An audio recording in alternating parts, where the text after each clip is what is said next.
është java e cila do të na përshkruaj se si do t'jetë një vit në vazhdim. Ndikimin më i rëndësishëm që do të kemi kësaj jave do t'jetë padyshim hëna e re, e cila do t'jetë tek shenja e gafores, do t'jetë data 25, ndërkohë që kemi edhe dy ndikime shumë të rëndësishme. Kemi edhe kalimin të Mërkurit tek shenja e Luanit dhe kjo do të ketë një ndikim shumë të rëndësishëm, do t'i japë një frymë të re komplet gjatë gjithë javës.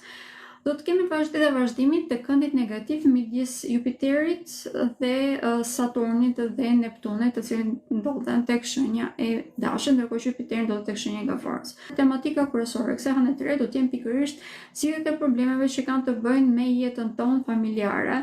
Ndërkohë që kalimi i Mërkurit tek shenja e Luanit në të vërtetë është një kalim sa pozitiv, po ashtu edhe nga ana tjetër mund të bëhet pak problematik.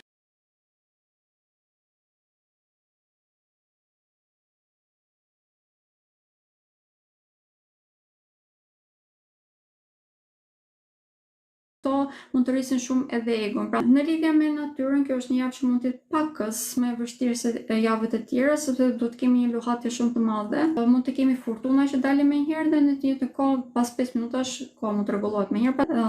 Mund të kemi rreshje shiu, ndërkohë që nga ana tjetër mund të kemi edhe probleme me elektricitetin që do të vazhdojë të jetë aktive gjatë kësaj jave.